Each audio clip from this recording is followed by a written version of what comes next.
This season, the NFL has blessed us with 3 of the worst games ever seen by man. So, let's go over them. This was attainable for the ages, as these are 2 of the most unwatchable football teams to ever take place in the modern NFL era. And as you can see, they were the 2 worst offenses entering this week. So let's talk about the game itself. After some really bad football in the first half, all the way down to the 25-yard line, and now they were in prime position to score, and well, the Giants, they used this to their advantage. They would score the first points of the game. So Isaiah Hodgins would be the first touchdown and score of this game, and finally this terrible football game has brought us points. To start the second half, the Patriots benched Mac Jones and started Bailey Zappi. And running at the clock, the Patriots were now down to the last few seconds of the game, and all they needed to do to go to overtime was kick a chip shot field goal. So, well, I told you the spoiler, and you probably saw it last week or a few weeks ago, so you know what happens. Ryland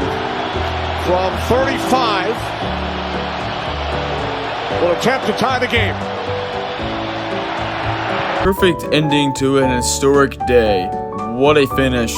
And that concluded one of the worst games of 2023. Final score, Giants 10, Patriots 7. Well, let's go on to the next game, which was just a week after and involved one of these teams. Next up is the Chargers and Patriots, and this game had some decent expectations, as the Chargers, they weren't bad even though they were 4-7. They had just finished a tough 3-game stretch and they had lost all 3 games, and it was a great way to get back momentum by playing the New England Patriots. So, well, let's just see if they got that momentum back. Well, almost 11 minutes of game time in, there was still somehow no score, but the Patriots were almost at the 30-yard line and they were looking to score. But a few minutes later, they were in a similar position, but they were a little further down the field, and this time they kicked it, and this field goal would mark the final points scored by either team of the game. But the Patriots do have a chance to score, as they're down near the 35-yard line and they need 12 to get a first down. If they want to get a field goal at least, all Bailey Zappi has to do is not. This really has no impact or value to how the game ended, but it's just a beautiful nutshell of how this game went. Ladies and gentlemen, would you look at this? The Patriots have driven down all the way to the Chargers' 30-yard line. However, it's 4th and 5, and they go for it, which is understandable. They wanted to take the lead and eventually score a touchdown, but, well, they don't convert. And that concluded one of the ugliest games in NFL history. Chargers 6, Patriots nothing was the final score. But somehow, some way, it somehow gets worse.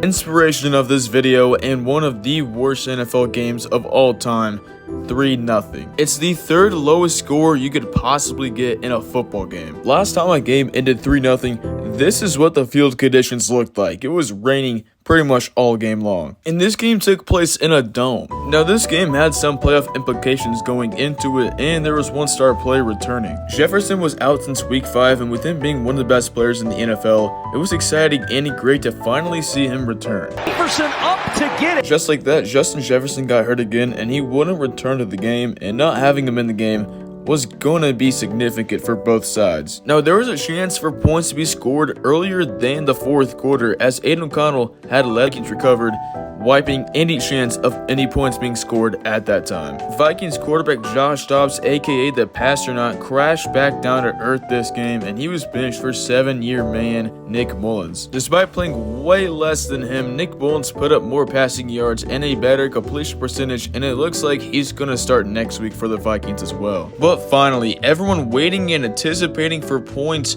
were about to get some, as with 2 minutes left, the Vikings were lining up for a field goal, and Greg Joseph made the 3rd lowest score you could possibly get and the lowest scoring game since 2007. Now, a closing and final statement before I end this video, I think we should all be grateful this game happened. Of course, including me, I want a high scoring game like the Chiefs-Rams in 2018, but it's very rare that we get a game so bad that it ends with combined 3 points. I think we should all be grateful this happened.